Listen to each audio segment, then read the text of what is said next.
नमस्कार दोस्तों, AMB live में आपका स्वागत है। आप देख रहे हैं AMB लाइव।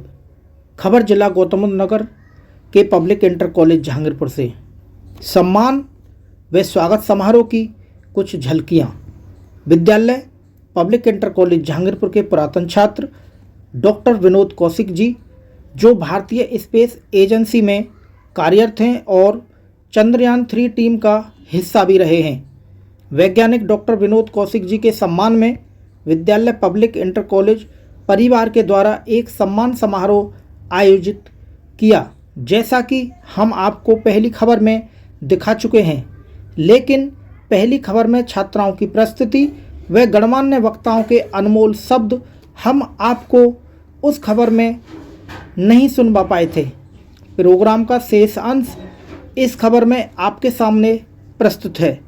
देखते रहें AMB लाइव की zero ground report AMB live संवाददाता भानु प्रकाश शर्मा व ठाकुर बसंत जी के साथ। दोस्तों, आप हमारे चैनल को सब्सक्राइब, लाइक व कमेंट करना ना भूलें।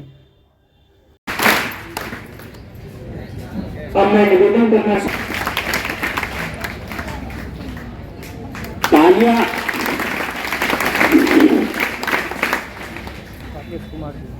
आप करें श्री राकेश जी। कहाँ रह गया?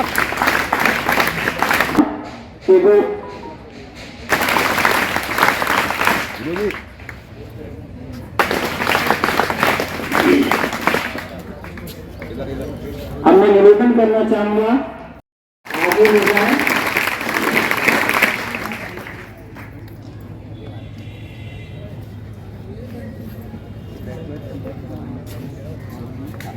जोरदार तालियां।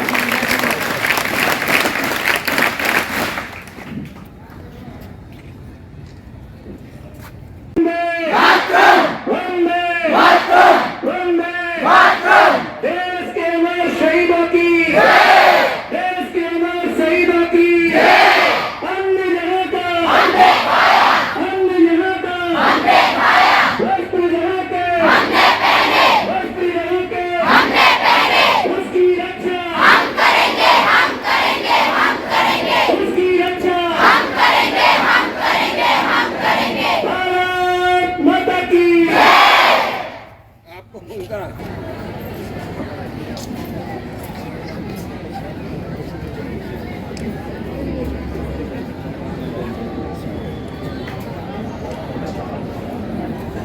अब मैं अपने साथी श्री पुरुष कुमार राजन जी से निवेदन करना चाहूंगा कि जो हमारे मुख्य अतिथि हैं डॉक्टर विनोद कौशिक, उनके छोटे भाई रामेश्वर दयाल जी का माल्यार्पण कर स्वागत करें। श्री पुरुष कुमार राजन जी।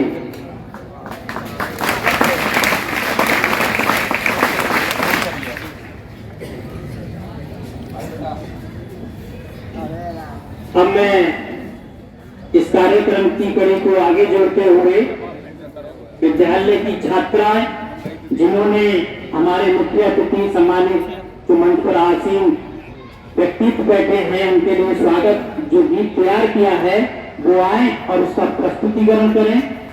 जोरदार तालियां।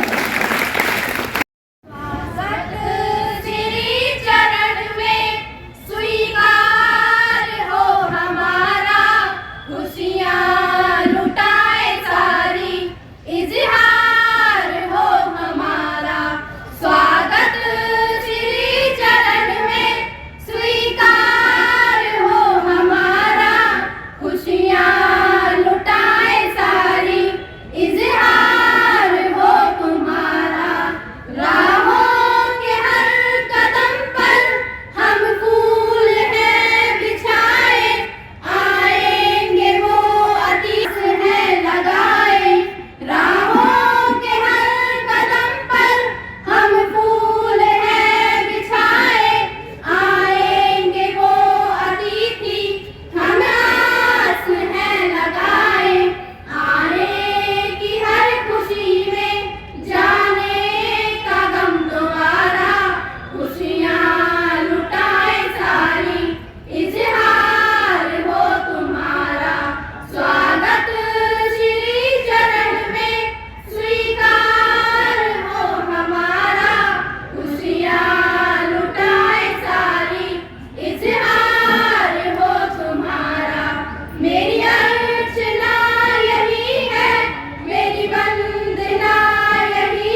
विद्यालय के प्रवक्ता श्री राकेश जी से निवेदन करना चाहूंगा कि वो आए और अपने सूक्ष्म उद्बोधन के द्वारा बच्चों का हौसला अफजाई करें।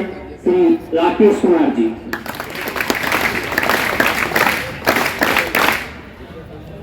धन्यवाद राजीव जी। आदरणीय अध्यक्ष महोदय, हमारे बीच उपस्थित इसरो के साइंटिस्ट आदरणीय डॉक्टर विनोद जी, पूर्व अध्यक्ष आदरणीय श्री संजीव कुमार सिंह जी,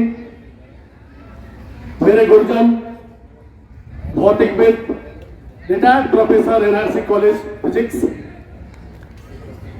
श्री केसी गुप्ता साहब, भूतपूर्व प्रधानाचार्य आदरणीय नवीन कुमार शर्मा जी, विद्यालय के प्रधानाचार्य जी आदरणीय कुलभूषण शर्मा जी, और भूतपूर्व प्रधानाचार्य आदरणीय शास्त्री जी, गणित प्रवक्ता जनपद श्री हरिप्रकाश शर्मा जी, केशव जैन जी, आदरणीय केशव जैन जी, और मंत्रिमंडल समिति के आदरणीय अशोक वर्मा जी, विनोद चौधरी जी, और हमारे बीच में उपस्थित हमारे बुजुर्ग माता पिता, उनके चरणों में मेरा अनेक बार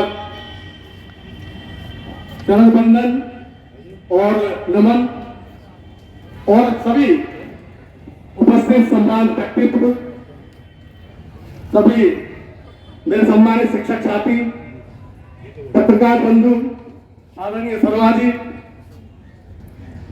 और प्यारे बच्चों,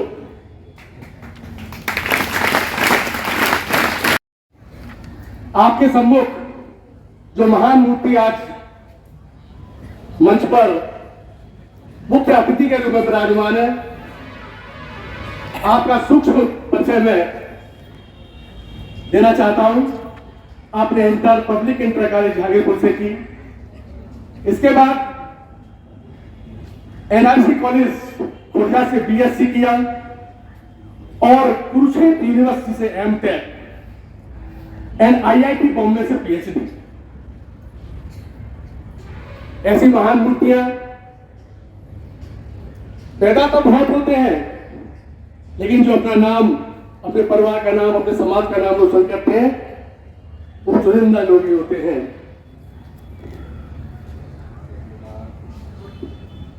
और ऐसी शख्सियत के माता पिता जिनके उदार संस्कारों की पृष्ठभूमि में आपने पढ़ाई लिखाई शिक्षा प्राप्त की, वो बहुत ही धन्यवाद के पात्र है। और सबसे बड़ा जो आज मुझे इस मंच पर देखने को मिल रहा है कि आप डॉक्टर कौशिक जी के गुरु, हमारे भूतपूर्व प्रधानाचार्य श्री नवीन कुमार शर्मा जी, जिन्होंने आपको इंटर में फिजिक्स पढ़ाई, और साथ ही दोनों के गुरु साक्षात रूप से तुम्हारे सामने बैठे हैं, शिक्षक रिटायर्ड प्रोफेसर फिजिक्स केसी गुप्ता साहब। मैं आपके चरणों में बार बार नमन करता हूं, वंदन करता हूं।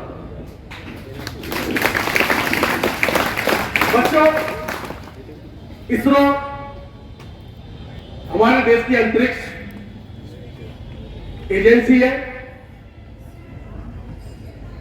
जिसको हम इंडियन स्पेस रिसर्च ऑर्गेनाइजेशन के नाम से जानते हैं, जिसकी स्थापना 15 अगस्त 1969 को कर्नाटक के बेंगलुरु में की गई, और प्रथम अध्यक्ष बनाए गए डॉक्टर साराभाई। और वर्तमान में मेरे ख्याल से पूरे भारत के अंदर 21 केंद्र हैं जो अंतरिक्ष से संबंधित विषयों पर अपना रिसर्च करते हैं, डेवलपमेंट करते हैं। तो हमारे डॉक्टर साहब ऐसी संस्था से जुड़े हैं, उसके साइंटिस्ट हैं, डायरेक्टर हैं। और मैंने सुना है कि आप चंद्रयान 3 जो लॉन्च किया गया है अभी, उसके कंट्रोल सिस्टम के डायरेक्टर थे। क्लियर नहीं हूं बच्चों? देखो, किसी भी शिक्षक को बहुत खुशी होती है। मेरे ख्याल से आज गुप्ता साहब, हमारे भूतपूर्व प्रधानाचार्य जी श्री नवीन कुमार शर्मा साहब दिल से बहुत खुश होंगे जब वो देखते हैं कि उनका एक स्टूडेंट उन फूलों की कलियों की तरह, जब कलियां फूलों कलियां होती हैं, क्या करके धीरे धीरे उसमें उनके सेपल्स होते हैं, उनके पेटल्स होते हैं, और जब वो धीरे धीरे अपने पेटल्स को, जो रंगीन कलर होता है उसका, धीरे धीरे जब वो फैलाते हैं अपने उन पंखों को, का मतलब जब हमारे स्टूडेंट, जब एक शिक्षक देखता है कि उसके स्टूडेंट दिनों दिन ज्ञान प्राप्त कर रहे हैं, तो एक शिक्षक को बहुत बड़ी खुशी होती है। तो मेरा बस आपसे इतना ही आग्रह है कि आप भी डॉक्टर साहब की तरह अपने गुरुओं का सम्मान करते हुए, गुरुओं द्वारा दिए गए होमवर्क को करते हुए, सभी कार्य करते हुए सब कर्मों की ओर अग्रसर हो, ऐसी मेरी आशा है और अपेक्षा करता हूं। धन्यवाद। पत्रकार बंधुओं, आज का इस समारोह की संचालन कर रहे कुशल संचालक, अध्यापक और प्यारे बच्चे, देखिए बड़ी खुशी की बात है। मुझे तो बहुत अपार खुशी हो रही है कि आज हमारे बीच में भी, मैंने भी यहां से सन 72 में इंटर किया था। इस कॉलेज का मैं भी एक स्टूडेंट रहा था और आज कॉलेज की प्रबंधक समिति में हूं, तो कहीं से कहीं तो हुई हूं। आज हमारे बीच में ऐसे ही विनोद कौशिक जी, जिन्होंने इस क्षेत्र का नाम रोशन किया, इसरो कंपनी में डायरेक्टर पद पर से शोभित हुए। ऐसा बच्चा कौन है जिसको ये पता नहीं कि चंद्रयान पर इसरो भेजा गया, इसरो द्वारा चंद्रयान पर रॉकेट भेजा गया। सबने लॉन्च देखा था, वो कॉलेज में भी चला था। आज उसी के, जिसको कहते हैं ना खिलौना की तरह आ दिया, उसी के डायरेक्टर बनकर हमारे बीच में बैठे। जोरदार तालियों से इनका स्वागत। भाइयों, मेरे छात्रों, सभी अध्यापक, आप भी सुन रहे हैं। आज से इस संस्था के लिए, इस कॉलेज के लिए एक प्रेरणा लेकर जाएं कि इस कॉलेज के छात्र अगर इतने ऊंचे पहुंच सकते हैं तो हम भी कुछ कर सकते हैं। इस प्रेरणा को थोड़ा सा हृदय में समझें। अपने गुरुजनों का आदर करें, जैसे आप विनोद जी ने सबका आदर किया है, ऐसे ही आप सबका आदर करते रहेंगे, पढ़ाई पर अच्छा ध्यान देंगे, तो उसने कहा और भी अच्छी संस्थाएं होंगी, उनमें भी आप जा जाते। मैं तो एक बात अवश्य कहूंगा कि आज मैं अपने कॉलेज की तरफ से विनोद जी को, उनके गुरुजनों को, उनके माता पिता को क्या वंदना करूं, उनके चरणों में कोटि कोटि प्रणाम करके ऐसा आशीर्वाद लेना चाहूंगा कि इस कॉलेज का भी भविष्य बढ़े और कॉलेज आगे के लिए अच्छा करे।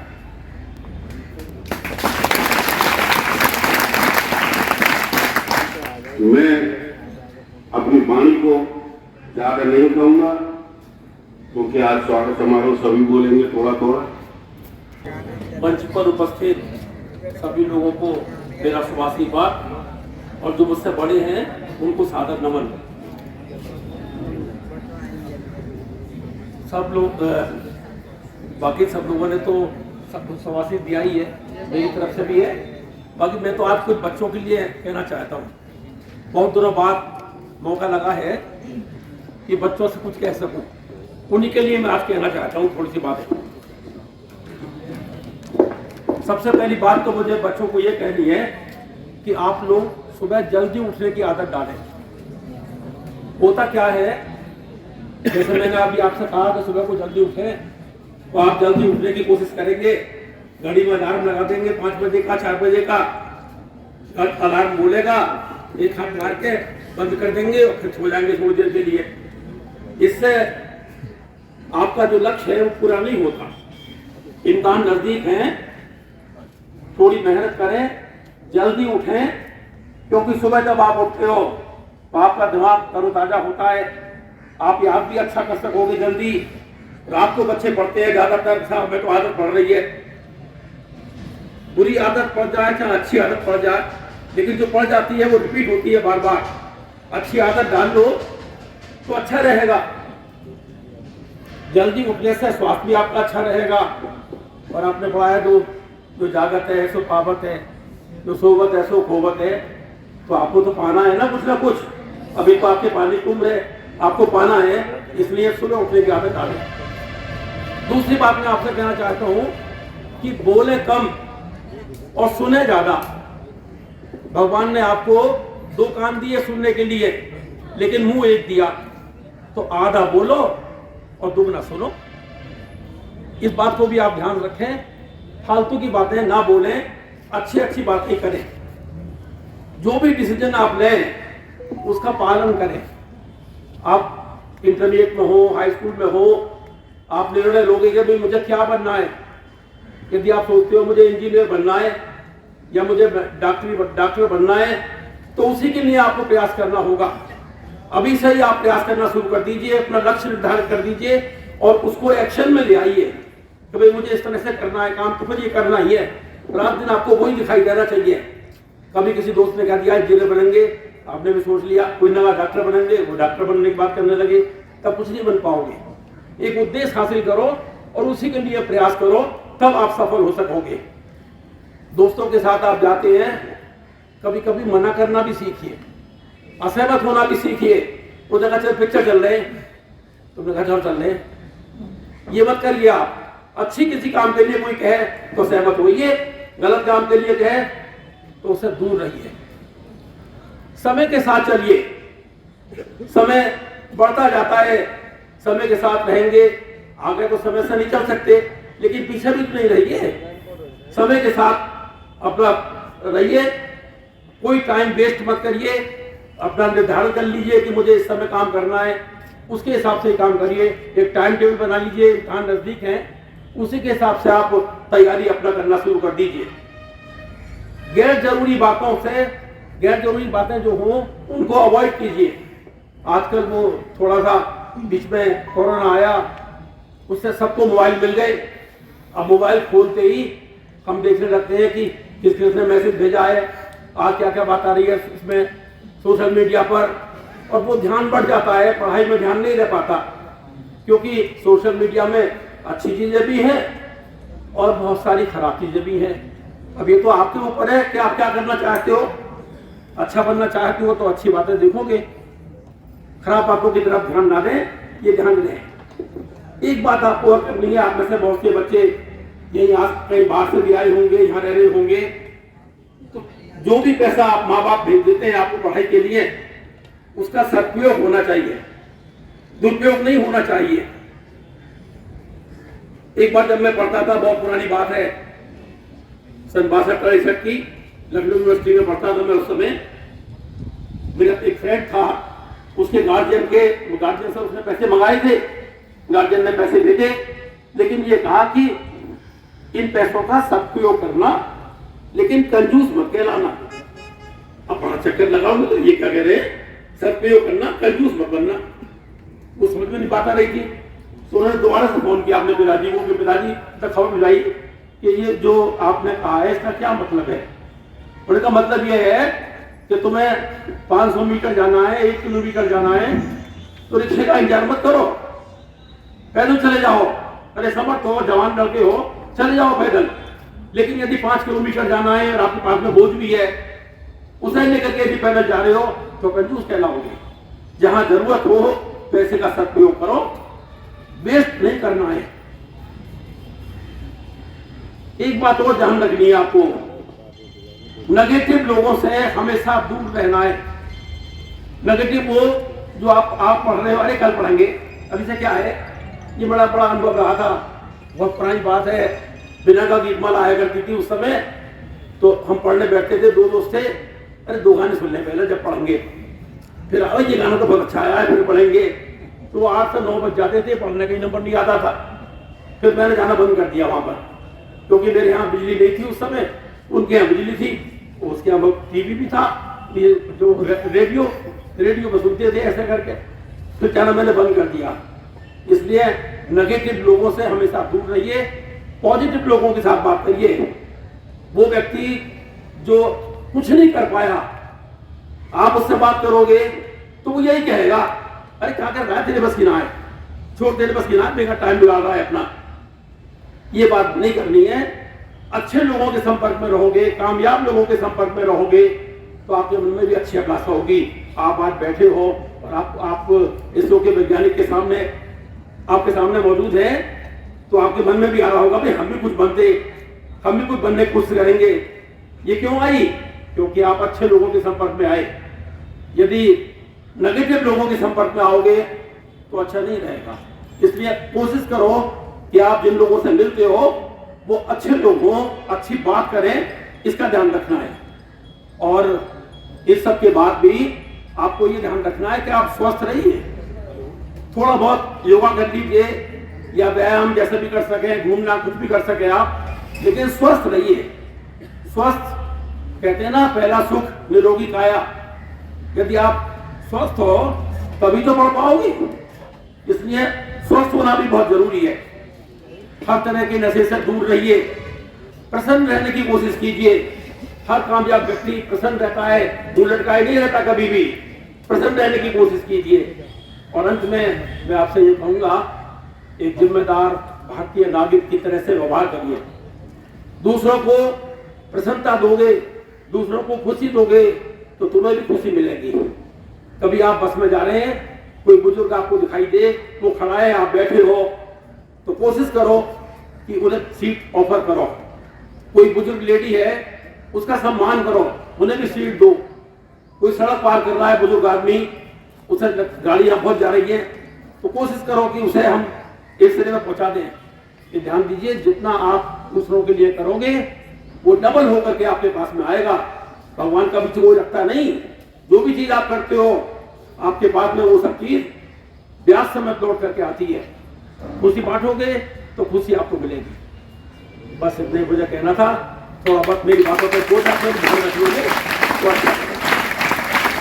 हमारे छात्र छात्राओं का हौसला जारी करें मिशन कौशिक जी।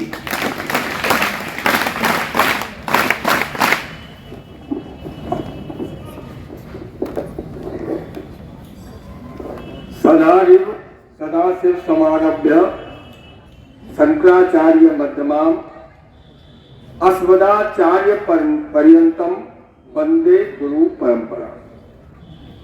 अखंड मंडलाकारम व्याप्तम येन चराचरम तत्पदम दर्शेन तस्मै श्री गुरुवे। सम्मानित मंच और अति सम्मानित मेरे बहुत प्यारे अजीज मेरे भाई और बहन, तो कह रहा हूं कि इस विद्यालय से मेरा थोड़ा सा संपर्क रहा। 78 में मुझे याद आता है कि मैं जब 8th क्लास में आया था तो 8th क्लास में बोर्ड का एग्जाम था, उसका सेंटर यहां पड़ा था। सब एक ही उसके हैं। आज हम जहां बैठे हैं, आप जहां बैठे हो तभी मैं भी बैठता था। मन में बड़ी जिज्ञासा होती थी कि कब मैं वहां से उठ करके सामने तक आऊं। लेकिन स्वामी विवेकानंद जी ने एक बात कही थी, हम सब बच्चों को उसको आत्मसात करना चाहिए। उठो, जागो और लक्ष्य को प्राप्त करो।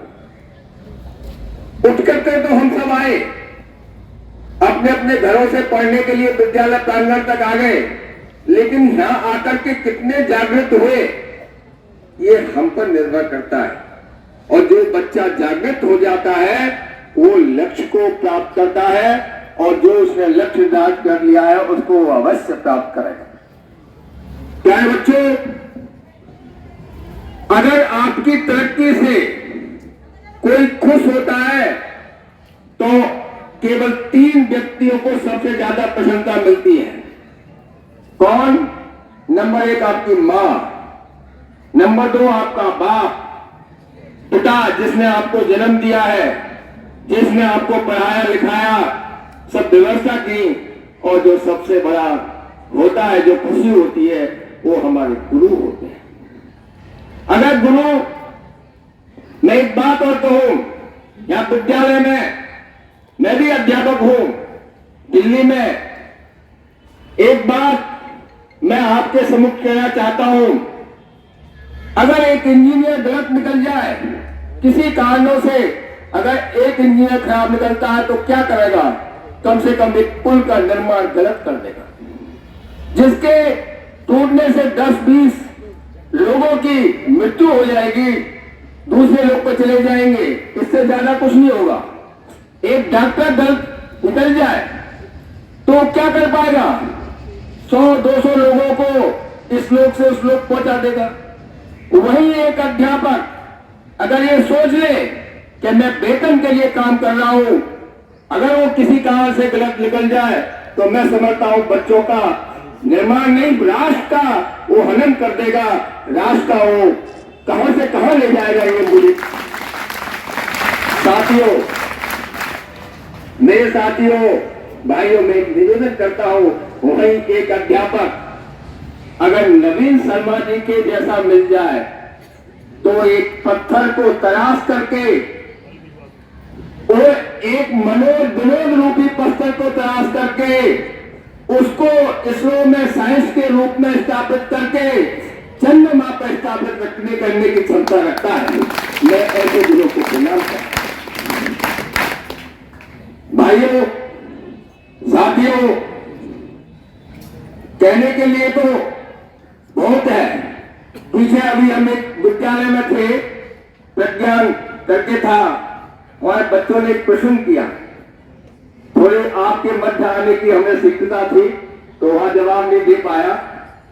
डायरेक्टर महोदय से एक प्रश्न पूछा कि हमने इतनी कम लागत में चंद्रमा पर अपना यान कैसे भेज दिया। जवाब उन्होंने दिया, अपने तरीके से दिया, लेकिन हम तो इसी क्षेत्र के रहने वाले हैं, देसी भाषा में हम जवाब देना जानते हैं। बहुत सीधी सी बात है, आप सब विद्यार्थी हैं, आपको कितना होमवर्क दिया जाता है? दिया जाता है नहीं दिया जाता?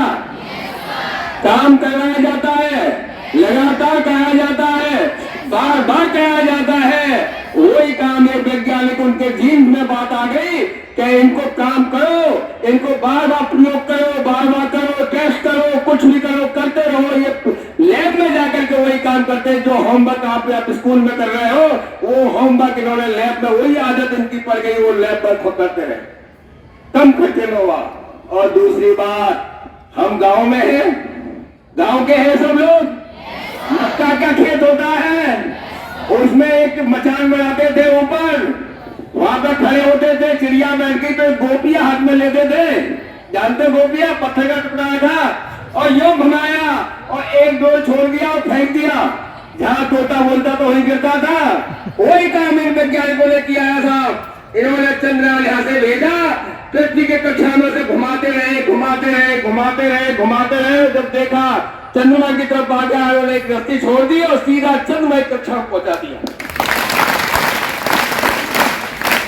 ये कोई नया काम नहीं करा, ये हमारी आपकी हमारी सोच है, हमने धरती से सीखा है, जमीन से सीखा है, इन्होंने उसी को आगे बढ़ाया है। आज इन छात्रों में से, कल इन छात्रों में से कोई डॉक्टर बनेगा, कोई इंजीनियर बनेगा, कोई आईएएस बनेगा, कोई वैज्ञानिक बनेगा, कोई कुछ बनेगा। मैं एक निवेदन करना चाहता हूं, आप कुछ भी बने, देश सेवा में, देश के लिए, देश के साथियों, बच्चों, हम देश के लिए आप साइंस बने, वैज्ञानिक बने, जीवन में एक निश्चय कर लेना। हमारी संस्कृति, हमारी सभ्यता ये नहीं है आप सोच लेना कि हम पैसे के लिए काम नहीं करेंगे।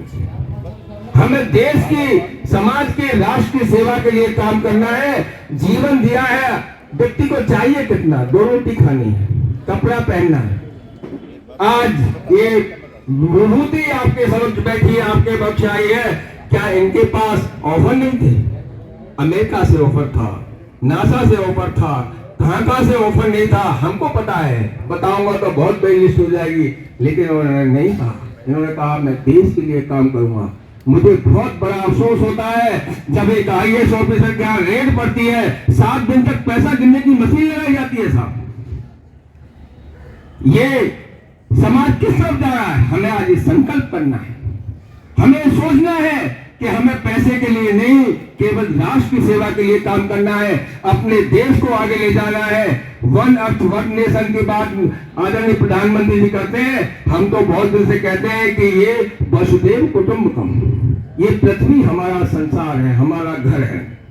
अंतिम बात कह करके मैं अपनी वाणी को विराम दूंगा कि यहाँ विद्यालय का प्रबंध समिति भी है, विद्यालय के प्रधानाचार्य भी है। मैं निवेदन करना चाहूंगा, आज समाज में नैतिकता का पतन बड़ी तेजी के साथ हुआ है।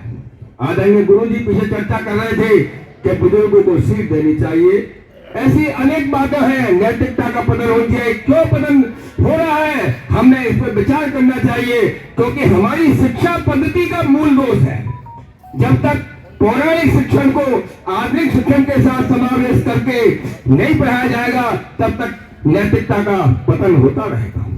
अब आवश्यकता है हम पौराणिक शिक्षण को भी आधुनिक शिक्षण के साथ दें। पौराणिक शिक्षण से संस्कार आएंगे, आधुनिक शिक्षण से कार आएगी। हमारे बच्चों के पास में संस्कार भी होंगे और कार भी होंगी, दोनों चीजों की हमें बहुत आवश्यकता है।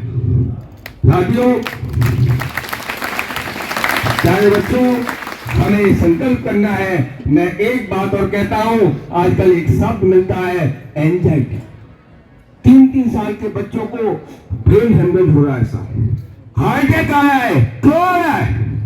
महाराणा प्रताप की भूमि, जिसने महाराणा प्रताप का पूरा राज छीन गया। आप हमारे पूर्व में किताब पढ़िए, महाराणा प्रताप का राज छीन गया पूरा। उन्होंने वनों में जाकर अपना घास की रोटी खाई।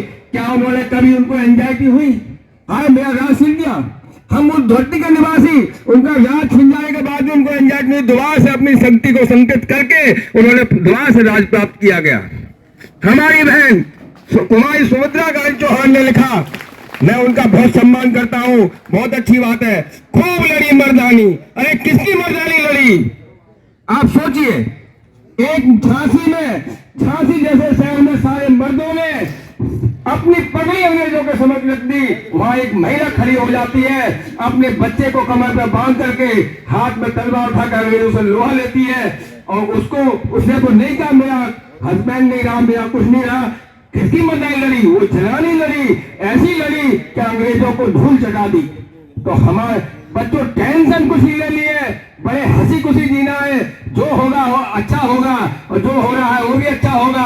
पैसा नहीं, लक्ष्य निर्धारित करना है, उसके लिए आगे बढ़ना है, और उसी पर हमें काम करना है। बहुत बहुत धन्यवाद। नमस्कार। आज के इस सम्मान समारोह के अध्यक्ष, इस विद्यालय के भी अध्यक्ष श्री यजवीर सिंह जी, मेरे गुरु जी डॉक्टर केसी गुप्ता जी, और आज के मुख्य अतिथि विनोद कौशिक जी, उनके पिताजी और उनकी माताजी, और मंचासीन सभी सम्मान्य इस विद्यालय के सभी शिक्षक, विद्यालय के प्रधानाचार्य श्री कुलभूषण शर्मा जी, संचालन करने वाले श्री राजीव जी को हो रही होगी, और मेरे को तो बहुत बार आप लोगों ने सुना है। आज हम सबको श्री कौशिक जी को सुनना है। थोड़ा सा इनके बारे में मैं आप लोगों को बता दूं। जब वो तुम्हारे बराबर के थे, यहाँ 11वीं और 12वीं कक्षा में पढ़ते थे, और अभी हमारे बड़े भाई, और उनको मैं अपना गुरु भी मानता हूं, श्री शास्त्री जी ने कहा, और कौशिक जी ने भी कि यहाँ ऐसे नहीं, पीटीआई भी पिटाई करते थे, पर यहाँ तो एक और थे जिसका ये कभी कभी पूछते रहते, श्री रामजीलाल शर्मा जी। उनका तो पीटीआई वीटीआई का डंडा तो हल्का था, उनका डंडा बड़ा तगड़ा था। सही बात है नहीं? और यहां से अब आपको ये बता दें कि एक दिन मेरे पास एक फोन आया 8-10 साल पहले, ज्यादा समय हो गया क्योंकि 12 में मैंने एनसीसी छोड़ दी थी, तो उन्होंने कहा मैं ब्रिगेडियर समरवीर बोल रहा हूं। मैंने सोचा एनसीसी है तो कोई ये चेकिंग वेकिंग करेंगे अधिकारी, तो मैं एक मीटिंग थी डीएम साहब और डीआई साहब की, उस मीटिंग से आ रहे थे तो रास्ते में कहीं चाय पी रहे थे, तो वहीं पर उनका फोन आया। बोले आप पुराने विद्यार्थियों को याद नहीं करते? मैं आपके कॉलेज का स्टूडेंट रहा हूं, समरवीर सिंह, और उस वक्त वो ब्रिगेडियर थे, फिर शायद मेजर जनरल तक पहुंचकर शायद रिटायर हो गए हैं। और उन्होंने कहा था कि मैं जो आज यहां पर पहुंचा हूं वो उनके डंडे ने पहुंचाया, रामजीलाल शर्मा जी।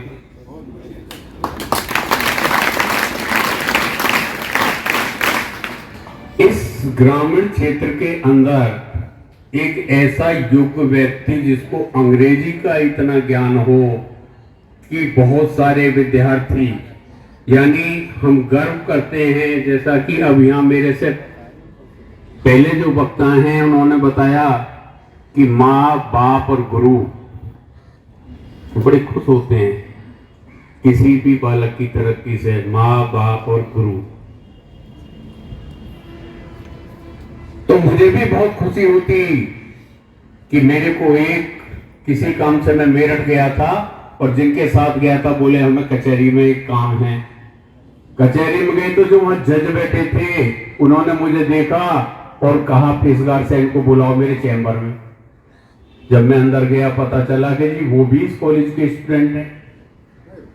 और मेरे यहीं पास का मैंने उनसे गांव पूछा था, नार मोहम्मद, उन्होंने गांव का नाम बताया था। और अभी कई बार मेरी उनसे मुलाकात यहां पर हुई है और अब वो सुप्रीम कोर्ट में प्रैक्टिस करते हैं, यहां परी चौक के आसपास रहते हैं।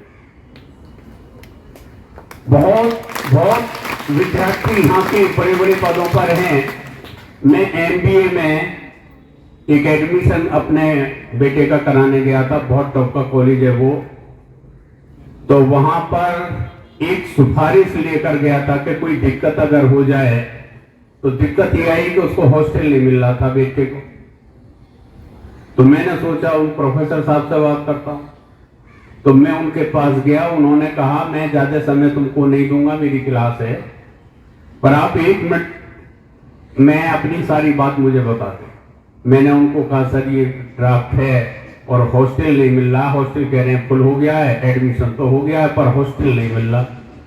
तो उन्होंने देखा चेक, ये cheque Punjab national bank Jahangirpur, Jahangirpur से क्या संबंध है आपका? मैंने कहा जी मैं वही प्रिंसिपल हूं और वहां क्योंकि प्रिंसिपल हूं तो बैंक में सब जानते हैं। उन्होंने फटाफट बना दिया। किसी और बैंक में जाता तो वो कहते शाम को आना, 4 बजे आना, 5 बजे आना। बोले मैं तो उस कॉलेज का स्टूडेंट रहा हूं, प्रोफेसर का नहीं है। यानी बहुत सारे, हमें खुशी है कि हमारे विनोद जी जो कि प्रेजेंट में इसरो में स्पेस के डायरेक्टर हैं और बहुत हम प्रभावित होते हैं। मेरे को जिन्होंने इंटर में फिजिक्स पढ़ाई थी, मुन्नीलाल गुप्ता जी, वो भी सर के स्टूडेंट रहे, उन्होंने मुझे इंटर में फिजिक्स पढ़ाई थी। एक बार यहां सर्विस में रहते हुए रोहतक यूनिवर्सिटी, वहां एक एमटी यूनिवर्सिटी है रोहतक में, तो वहां से अपना वो हुआ था कि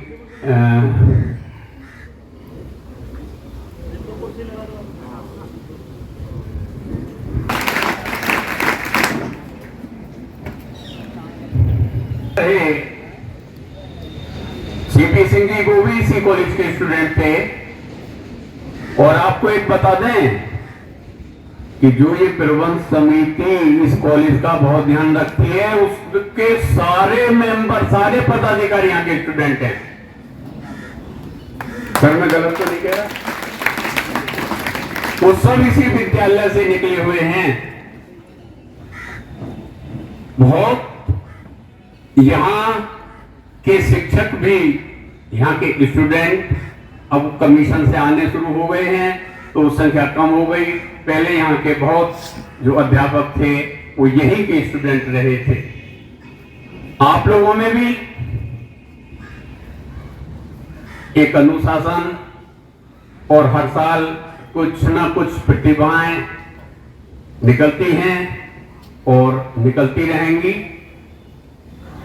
कि हम बहुत ही गौरवान्वित महसूस करते हैं कि ये जो हमारा विद्यालय है ये जनपद में नंबर 1 विद्यालय है। ये मैं आप लोगों को बता दूं। और जिस दिन मैं रिटायर हुआ था मैंने उस दिन बताया भी था और भी 1-2 बार बताया है। एक सेंटर की मीटिंग हुई थी जिसमें डीएम साहब हर साल लेते हैं। उस मीटिंग में पूछा था कि भाई आप लोगों के यहाँ केंद्र है, क्या क्या समस्याएं हैं।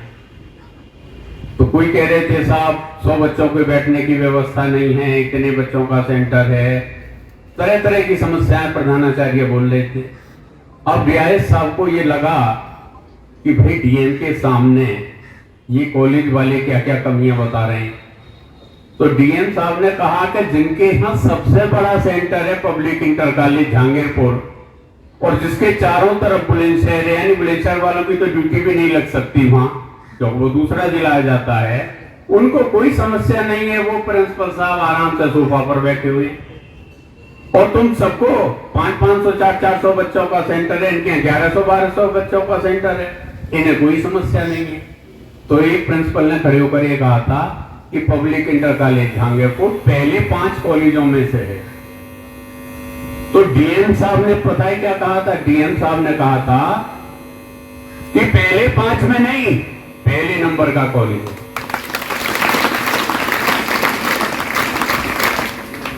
तो अब मैं ये उम्मीद करता हूं, अब आपके बीच में कितना अपना कीमती समय लेकर विनोद जी आपके बीच में आए हुए हैं कि आप लोग भी एक संकल्प लेंगे कि इनकी तरह आप लोगों को भी आगे बढ़ना है।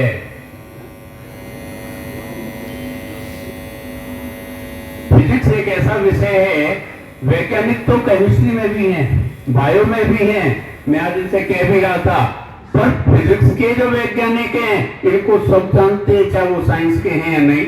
न्यूटन को सब जानते हैं, आइंस्टीन को सब जानते हैं। अब ये चंद्रयान 3 को छोटा बच्चा भी जानता है। तरह तरह के बड़े अच्छे सवाल पूछ रहे थे प्रज्ञान स्कूल के बच्चे, यानी सबको पता है इसकी। तो फिजिक्स तो एक ऐसी चीज है, अब आप डॉक्टर के पास जाएंगे तो वहां वो ईसीजी करेगा, फिजिक्स से। बात चल रही थी रेडियो की, फिजिक्स है। टीवी की बात, फिजिक्स है। आपके पास जो मोबाइल है जिसका हमको भी ज्यादा ज्ञान नहीं है, ये भी फिजिक्स है।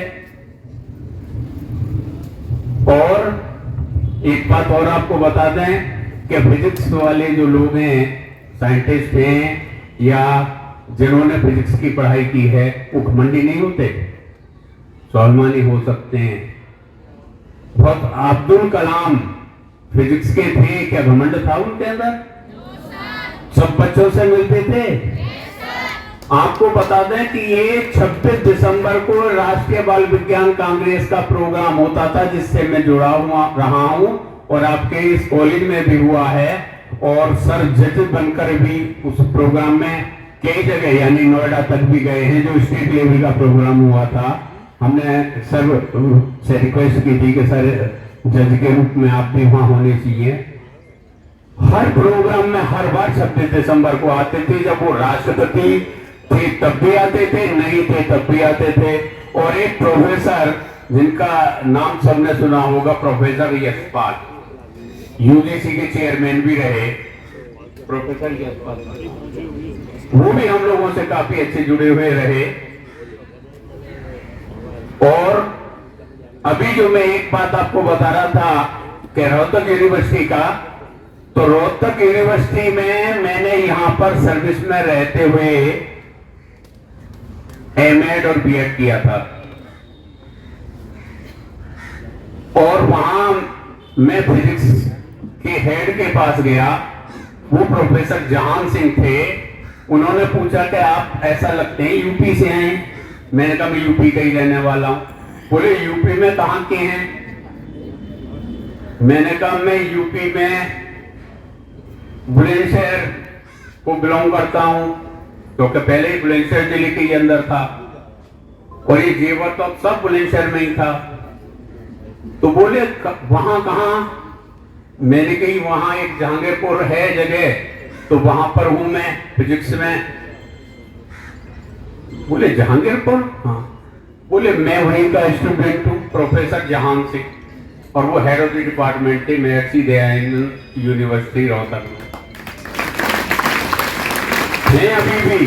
और यहाँ मेरठ यूनिवर्सिटी में वाइस चांसलर के लिए भी 4 या 5 नाम जाते हैं, उनका नाम गया था। वो भी उन्होंने भी इंटर यहाँ से हैं, खाजपुर है निमके के पास, वहां के रहने वाले खाजपुर के।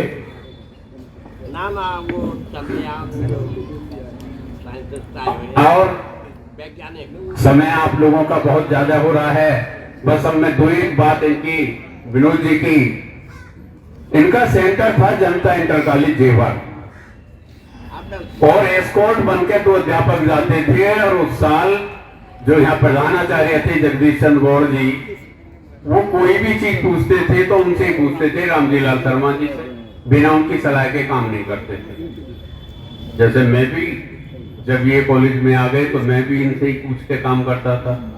तो उनसे पूछा कैसे है कि देखो एक तो इसको ये ठीक है फिजिक्स वाला नवीन, इसकी शादी भी नहीं हुई, हमारे लेगा 1 महीना चलते थे बोर्ड के एग्जाम।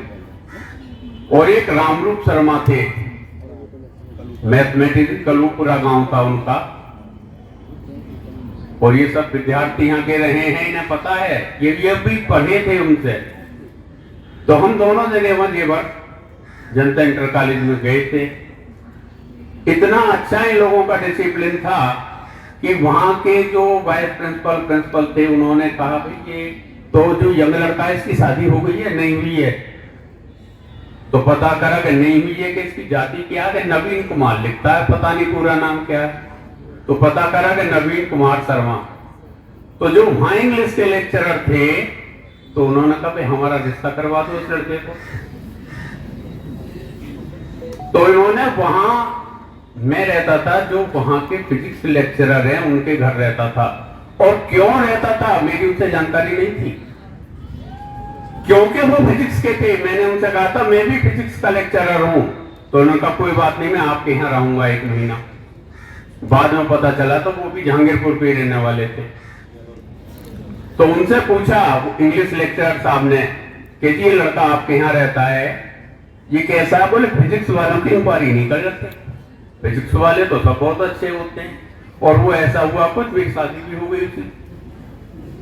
इनके बोर्ड के एग्जाम खत्म हुए और वहां से मेरा रिश्ता हो गया। तो ये तो मेरे लिए तब भी बड़े सौभाग्यशाली रहे।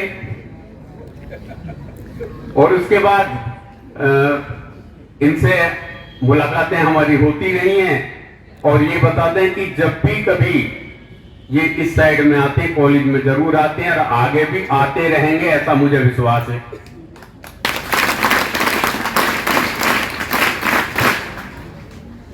अब मैं बहुत ज्यादा समय नहीं ले रहा, क्योंकि आज तो हम लोगों को उन्हीं को सुनना है, इसलिए मैं अपनी वाणी को विराम देता हूं।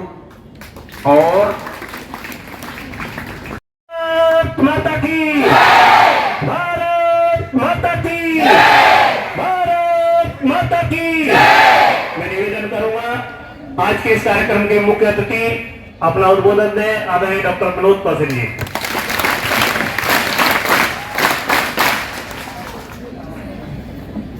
धन्यवाद कुलभूषण जी।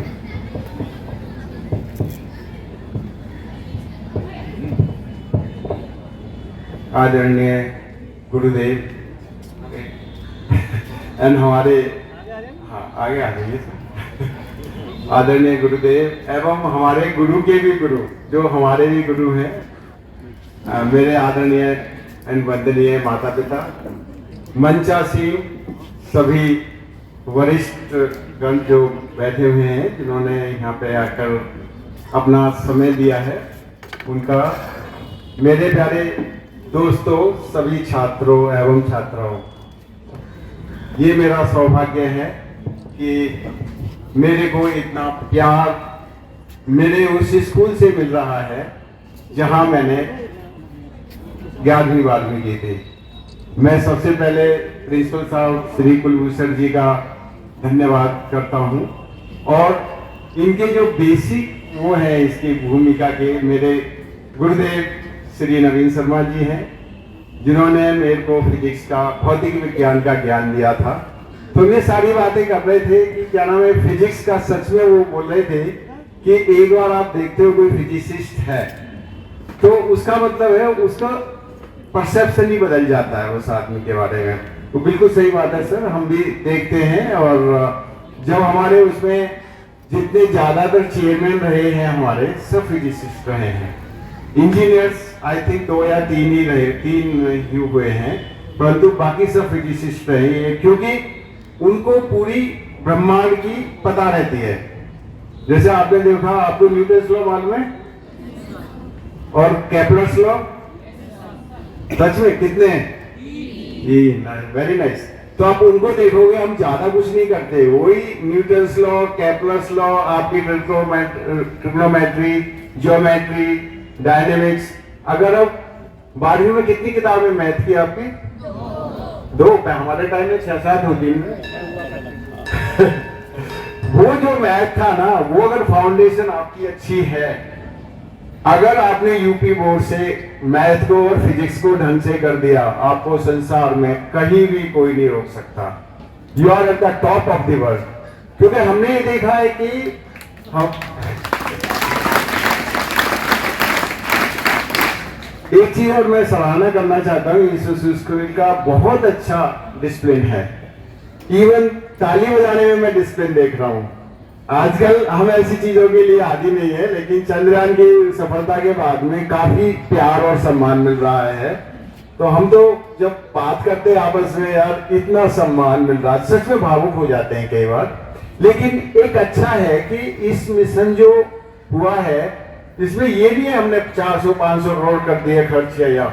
जो साइंटिफिक टेम्परामेंट कंट्री में बना है वो रियली बहुत ही मनमोहक है। ये संसार ही नहीं, हमारा आजकल बहुत ज्यादा इंटरेक्शन फॉरेन कंट्री से भी होता है। अभी अभी मैं किसी देश में गया था, वहां पे 117 देशों के लोग आए हुए थे। कितने मिले होंगे, सारे भारत की प्रशंसा कर रहे हैं। एक लेडी मिली, वहां से कहती है, डॉक्टर विनोद मैं तो टाइम भूल गई थी, क्योंकि वो इंग्लैंड की है, हम इंडिया में है, तो 5.5 घंटे का अंतर होता है। वो तो मालूम होगा ना, फिजिक्स वाले मैडम या सर ने आपको बताया होगा। तो मैं टाइम में कुछ गड़बड़ हो गया मेरा, तो वो निकल गया। फिर देख के मैंने यूट्यूब पे देखा, क्योंकि आपने यूट्यूब पे भी किया था। मतलब ये है कि चंद्रयान को हर देश ने देखा है। साउथ अफ्रीका के एक सज्जन मिले, वो कह रहा मैं सारे चैनल देख रहा हूं, साउथ अफ्रीका में बैठ कर सब पर चंद्रयान 3 चल रहा है। तो इस तरह का जो देश को सम्मान अब मिलता है वो चंद्रयान की वजह से। क्या है basically? Yes, it is a technology. Technology कोई नहीं देगा आपको, आप कितना भी पैसा खर्च कर लो, कोई भी आपको टेक्नोलॉजी नहीं देगा, वो आपको अपने आप विकसित करनी है। क्योंकि ये जो मिशन है सबसे बड़ा होता है कि लैंडिंग पार्ट। पहले तो आपको यहां से कई पार्ट लिफ्ट ऑफ होता है, फिर उसको एस्केप वेलोसिटी देते हैं, एस्केप पे उसको कैप्चर करते हैं, फिर उसके मून के अराउंड कक्षा में, फिर उसके बाद में लैंडिंग होता है। मैं आपको एक छोटा सा वो उदाहरण दूंगा और लैंडिंग का। उसकी जो स्पीड जब लैंडिंग शुरू होती है 1.68 किलोमीटर पर सेकंड होती है। 1 सेकंड में कितना जाएगा? 1 घंटे में वो 6400 किलोमीटर चला जाएगा अगर करो तो। आप देख सकते हो उसको ब्रेक करना, और वो भी ऑटोमेटिक। हम 3 घंटे पहले कमांडिंग बंद कर देते हैं उस सैटेलाइट को, सारा प्रोग्राम करके कहते हैं इतने बजे इस समय ये स्टार्ट करेगा। तो वो जो गाइडेंस, नेविगेशन एंड कंट्रोल होता है, उसमें मेरे को सौभाग्य मिला कुछ दिन काम करने का या रिव्यू करने का, बच्चों को गाइड करने का। तो वो एक ऐसी टेक्नोलॉजी है, उसको कोई नहीं देगा। इवन आपको सरप्राइज होगा, हमसे कंपटीशन करने के लिए हम साउथ पोल पे हुए हैं या नॉर्थ पोल पे, कहां पे लैंडिंग की है? साउथ पोल पे। कोई नहीं गया वहां। वो चैलेंज भारत ने लिया and we are the first nation in the world to land there. मैं बताऊंगा, रशिया 1975 तक मून पे लैंड कर चुका है, सारी कुछ है, लेकिन इस बार कंपटीशन गया। मेरे लिए बाएं हाथ का खेल है, किया ना उन्होंने, लेकिन अनफॉर्चुनेटली वो नहीं कर पाए। उसका भी रीजन हमने एनालिसिस किया, बेसिकली फ्लाइट डायनेमिक्स। तो वो चीजें हम बाद में वो करेंगे, पर ये सही बात है कि कोई भी आपको टेक्नोलॉजी नहीं देगा।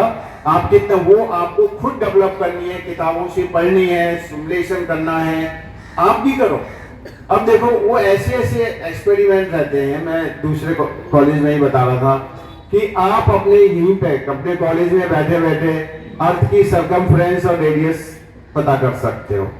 हमारे मंत्रों में ये लिखा हुआ है, ज्यादा अंतर नहीं पड़ता। कब 500 AD में आर्यभट्ट ने दे दिए थे हमको वो मंत्र। उनमें ये लिखा हुआ है अर्थ की रेडियस क्या है, अर्थ और मून की डिस्टेंस क्या है, 108 के फैक्टर आते हैं, अर्थ से सन का डिस्टेंस क्या है, 108 का, ज्यादा कोई एरर नहीं आती उसमें, जो प्रेजेंटली कंप्यूटेड है। उन्होंने कैसे किया?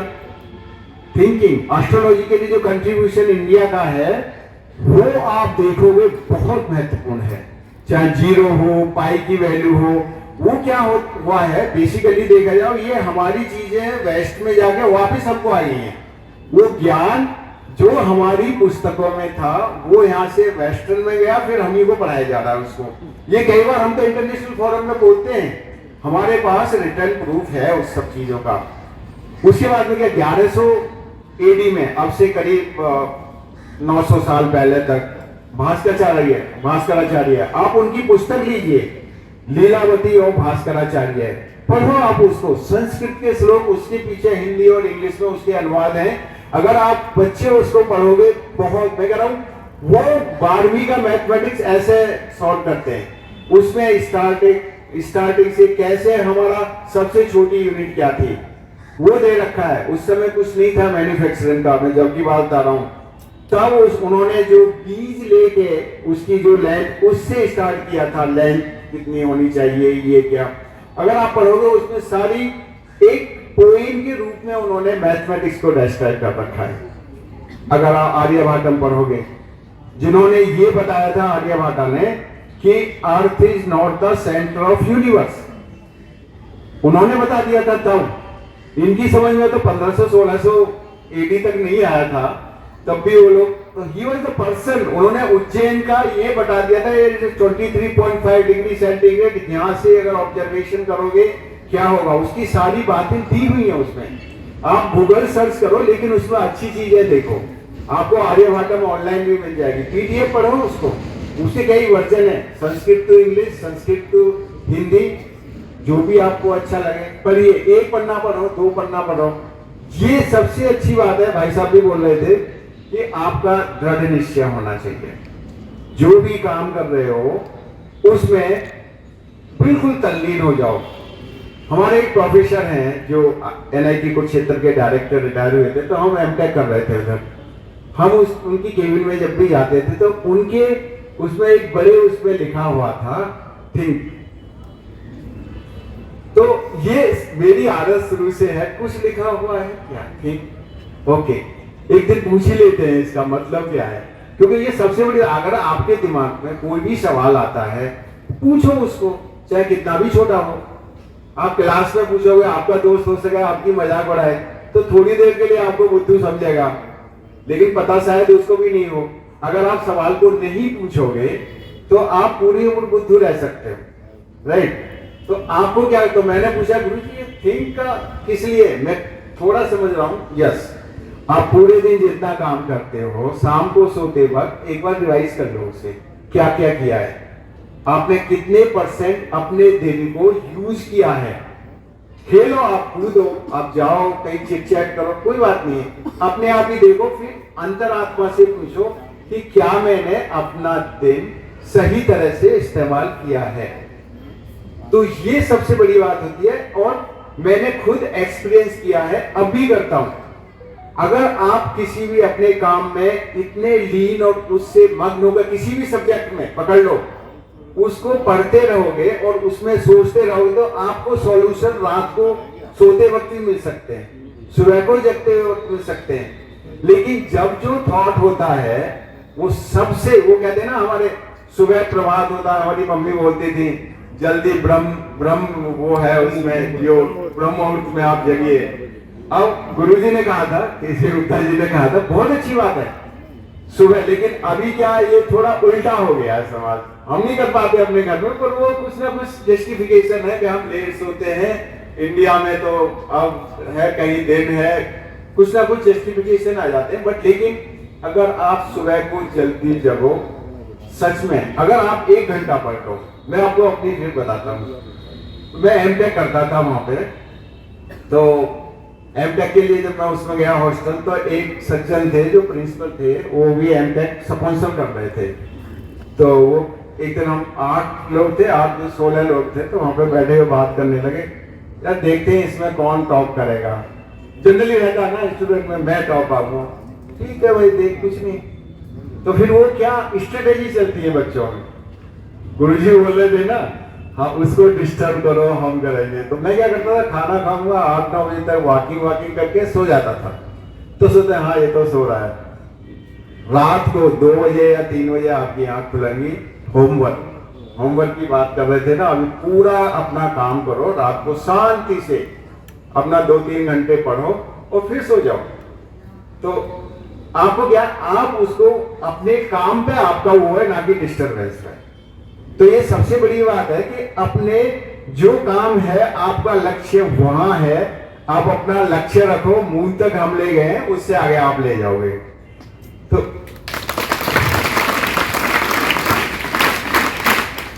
तो ये सारी अच्छी चीजें हैं आप लोगों को प्रोत्साहित करने के लिए। टेक्निकल तो मैं नहीं ज्यादा करूंगा।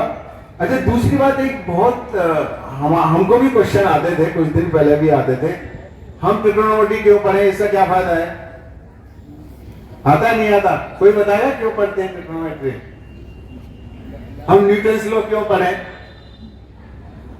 कितने न्यूटन्स लॉ, कितने सिंपल है, आज भी हम उनको अप्लाई करते हैं, पर थोड़ा वो करते रहते हैं। सारे ऐसे टिप्स पर रहने चाहिए आपको। Newton's law means first law, second law, third law, right, you should Kepler's law.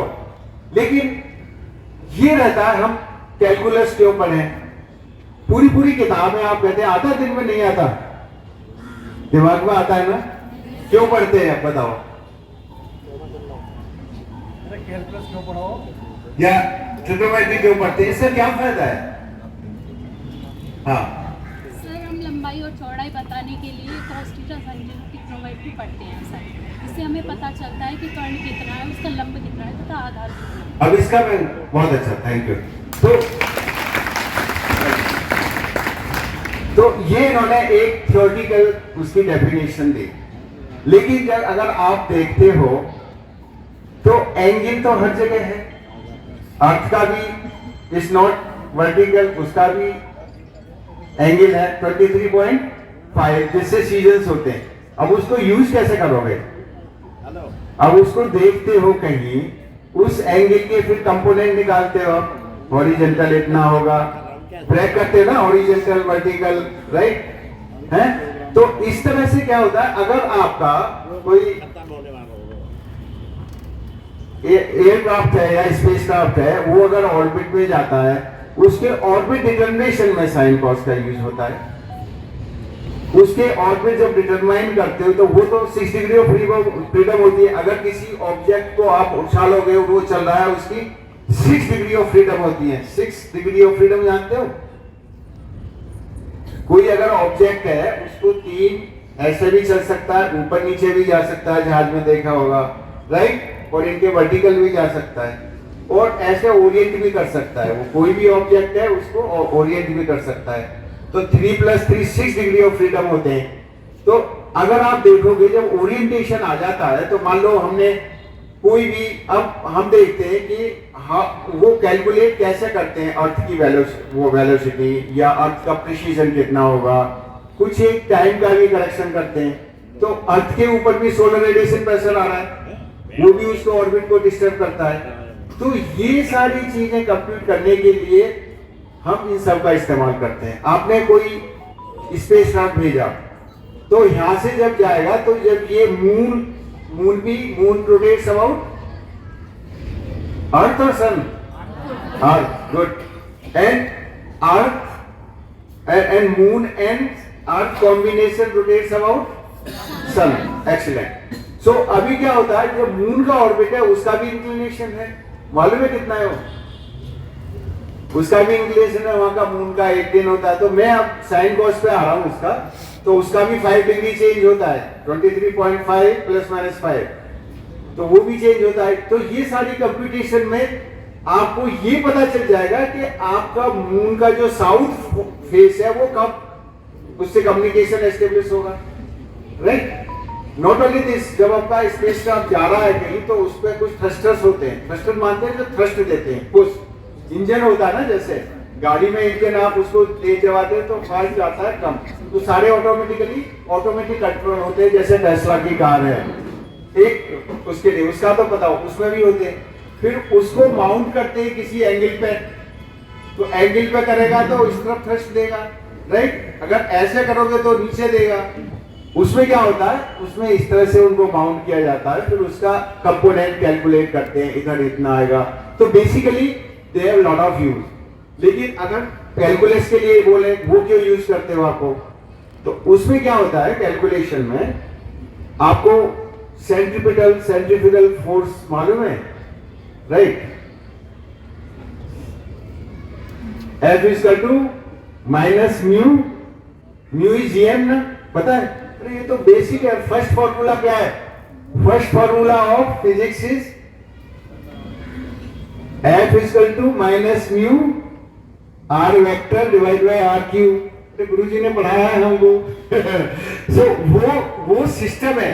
अब वो सेंट्रीपिटल फोर्स होता है, एक सेंट्रीफ्यूगल फोर्स होता है, that is acting on any object. लेकिन क्या होता है, जब उसका आउटवर्ड फोर्स होता है, इनवर्ड वो बैलेंस हो जाता है। याद करो, हमने आई थिंक 12वीं मित्तल साहब की किताब थी, तो वो भी हम यूज करते हैं। अगर आप देखा जाए, आपका जो नेविगेशन सिस्टम है, जो जीपीएस सब जानते हो, आप सभी यूज करते हो, पर आपने कभी सोचा है कि ये पोजीशन कैसे बताता है, कैसे बताता है? केंद्र और अभिकेंद्र बल के नाम। हाँ, अच्छा, ओके, इंग्लिश और हिंदी का, ओके। तो थोड़ा इंग्लिश में भी कुछ वर्ड पता करने चाहिए, अच्छा है, ओके। तो अभी बेसिकली मैं कह रहा हूं, जैसे पहला फॉर्मूला होता है वेलोसिटी, कैसे करते हो, distance by time, but it is a vector, we work on vectors only. उसकी भी हिंदी होगी कुछ, सॉरी आई हैव फॉरगॉटन। तो उसमें क्या होता है, उसमें हम वहां से सैटेलाइट से एक वेव भेजते हैं, इलेक्ट्रोमैग्नेटिक वेव, जो आपके मोबाइल के रिसीवर पे आती है। तो वो उसका वहां से वहां तक कितना टाइम हुआ, ये कंप्यूट करना होता है। तो आपको वेलोसिटी = डिस्टेंस बाय टाइम, आपको टाइम पता है लेकिन डिस्टेंस भी पता है आपको कहां है। तो अभी आपको क्या करना है कि उसको रीअरेंज करना है कि वहां से कितना टाइम आया। अब वेलोसिटी क्या है, velocity is speed of light. तो आपको डिस्टेंस पता चल गई, वहां से डिस्टेंस निकाल लोगे कहां है, क्योंकि टाइम तो वेरिएबल है, वेलोसिटी फिक्स्ड है। तो आप क्या करोगे, उसका पोजीशन पता चलती जा रही है। तो फिर थोड़ा उसमें मैथमेटिकल कंप्यूटेशन करके हम उसको निकाल लेते हैं। ऐसी जो सर ने बोला सेंट्रीफ्यूगल फोर्सेस का हिंदी, तो उनको भी हम इंटीग्रेट करते हैं। जैसे torque = I theta double dot, F = ma, right, F = ma। a को क्या करते हैं, dv/dt, है ना। एक्सेलरेशन क्या, rate of change of velocity, rate of change of velocity is your acceleration. F = ma। अभी आप क्या, आपको फोर्स पता चल गया, आपके वो थ्रस्टर लगा हुआ है, उससे फोर्स या कोई भी है। एम आपकी उसका बॉडी का मास है, उसको डिवाइड कर दो तो आपको एक्सेलरेशन पता चल जाएगा। लेकिन आपको इंस्टेंटेनियस चाहिए, delta we. Delta means incremental velocity, delta we by delta T. तो डेल्टा टी से उधर मल्टीप्लाई करोगे तो यू गेट डेल्टा वी, तो फिर उसको इंटीग्रेट करके आपको वेलोसिटी मिल जाएगी।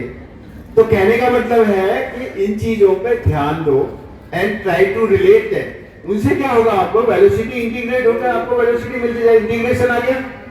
अगर आपको कहीं डिफरेंशिएशन करना है तो आप वो यूज कर सकते हैं। तो ये क्या है, आपको बेसिकली जो ये छोटी छोटी सब्जेक्ट्स है ना, यहाँ आपकी फाउंडेशन है, अगर ये स्ट्रॉन्ग रहेगी ये आपको कहीं आगे तक ले जाएगी।